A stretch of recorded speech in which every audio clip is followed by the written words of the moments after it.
హిమాయత్ సాగర్ గేట్లు ఎత్తడంతో మూసీ పరివాహక ప్రాంతాల్లో హై అలర్ట్ కొనసాగుతుంది. బాపుఘాట్, జియాగూడ, పురాణా పూల్, చాదర్ ఘాట్, ముసారాంబాగ్ ప్రాంతాల్లో ప్రజలను అధికారులు అప్రమత్తం చేశారు. 9 గేట్లను ఎత్తడంతో మూసీ ఉధృతంగా ప్రవహిస్తుంది.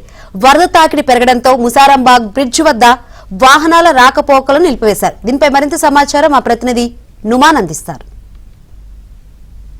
మూసీ పరివాహక ప్రాంతాల్లో రెడ్ అలర్ట్ కొనసాగుతుంది. ఇప్పటికే హిమాయత్ సాగర్ కి సంబంధించి 9 గేట్లను 3 ఫీట్ల మేర ఎత్తి దాదాపు 9,900 క్యూసెక్ల వరద నీటినంతా కూడా మూసీ నదిలోకి వదులుతున్నటువంటి నేపథ్యంలో ఇప్పటికే ఇటు హైదరాబాద్ నగర పరిధిలో ఉన్నటువంటి మూసీ పరివాహక ప్రాంతాల ప్రజలను ఎప్పటికప్పుడు ఇటు జిహెచ్ఎంసీ అధికారులు అప్రమత్తం చేస్తున్నటువంటి పరిస్థితి.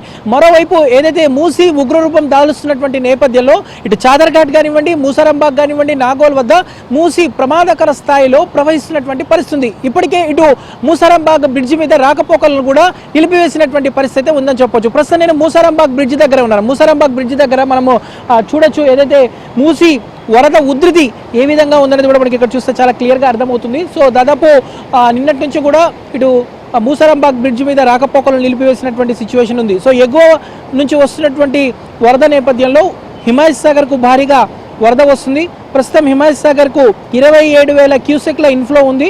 సో 9 గేట్లను ఎత్తి 9,900 క్యూసెక్ల నీటిని మూసీ నదిలోకి వదులుతున్నటువంటి పరిస్థితి ఉంది. సో హిమాయత్ సాగర్ నుంచి భారీగా వరద విడుదల అవడంతో ఇటు మూసీకి వరద ఉధృతి పెరిగినటువంటి సిచ్యువేషన్ ఉంది. సో హిమాయత్ సాగర్ ఎఫ్టీఎల్ చూసుకుంటే 1763.5 ఫీట్లు ఉంది. కాగా ప్రస్తుతం నీటి మట్టం చూసుకుంటే 1762.95 ఫీట్లు ఉన్నటువంటి పరిస్థితి ఉంది. మరోవైపు ఇటు హుస్సేన్ సాగర్కి సంబంధించినటువంటి వాటర్ అంతా కూడా ఇటు మూసీ నదిలోకే కలుస్తుంది. కాబట్టి ఇటు ముఖ్యంగా ఇటు హుస్సేన్ సాగర్ కూడా పెద్ద ఎత్తున వరద పోటెత్తుతుంది. ఇటు బంజారా కానివ్వండి, పికెట్, కుకట్పల్లి, బుల్కాపూర్ నాలాల నుంచి ఇటు హుస్సేన్ సాగర్లోకి వరద వస్తుంది. హుస్సేన్ సాగర్ ఇన్ఫ్లో 315 క్యూసెక్లు ఉంది. సో నిన్నటితో పోలిస్తే మాత్రం కొంత హుస్సేన్ సాగర్కి ఇన్ఫ్లో తగ్గినప్పటికీ అవుట్ఫ్లో మాత్రం దాదాపు 820 క్యూసెక్ల నీటినంతా కూడా మూసీ నదిలోకి వదులుతున్నటువంటి పరిస్థితి. సో ఇప్పటికీ ఇటు మూసీ పరివాహక ప్రాంతాల్లో ఉన్నటువంటి ప్రజలను ఎప్పటికప్పుడు అధికారులు అప్రమత్తం చేస్తున్నారు. వాస్తవానికి హైదరాబాద్ నగరంలో ఉదయం నుంచి కూడా కొంత వాతావరణం ఏదైతే చల్లగా ఉండడం, కొన్ని ప్రాంతాల్లోనే ఒక మోస్తరు వర్షం కురుస్తుండడంతో భారీ వర్షం ఈవినింగ్ నుంచి ఉన్నటువంటి నేపథ్యంలో బట్ ఎగువ ప్రాంతాల నుంచి వస్తున్నటువంటి వరదతో ఇప్పటికే ఇటు జంట జలాశయాలు ఉస్మాన్ సాగర్, హిమాయత్ సాగర్ నిండుకుండలా మారడంతో ఎప్పటికప్పుడు కూడా అంటే ఇన్ఫ్లో ఏ స్థాయిగా ఉంటుందో అవుట్ఫ్లోను కూడా అదే స్థాయిలో దిగువ వదులుతున్నటువంటి సిచ్యువేషన్ అయితే మనకు కనిపిస్తుంది. ప్రస్తుతం మనం చూస్తున్నాము ముసారాంబాగ్ దగ్గర పిల్లర్లను తాగేసి బ్రిడ్జిని తాకుతూ మూసీ ప్రవహిస్తున్నటువంటి పరిస్థితి. ఈ నేపథ్యంలో కేవలం పాదాచారులను మాత్రమే ఇటు బ్రిడ్జ్ మీదకి అనుమతిస్తున్నారు. వాహనదారులను మాత్రం పూర్తిగా రాకపోకలు నిలిపివేశారు. మరో 24 గంటల వరకు ఇదే పరిస్థితి కొనసాగుతుందంటూ కూడా ఇప్పటికే అధికారులు హెచ్చరిస్తున్నటువంటి పరిస్థితి.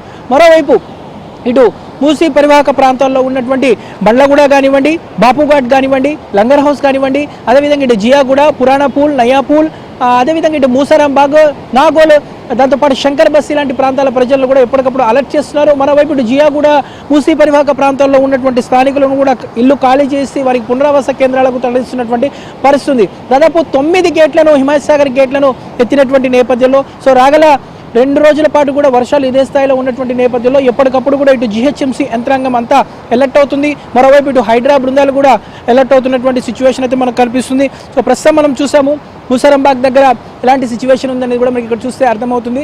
అంతే ఎగువ ప్రాంతాలు వస్తున్నటువంటి వరద నేపథ్యంలో ఎప్పటికప్పుడు కూడా ఇటు జంట జలాశయాలు నిండుకుండలా మారడంతో సో వాటర్ అంతా కూడా మూసీ నదిలోకి వదులుతున్నారు. ఈ నేపథ్యంలో ఇటు మూసీ పరివాహక ప్రాంతాల్లో మాత్రం హై అలర్ట్ కొనసాగుతున్నటువంటి సిచ్యువేషన్ అయితే మనకు కనిపిస్తుందని చెప్పొచ్చు. Video journalist శ్యామ్తో Numan, Andhra Jyothi.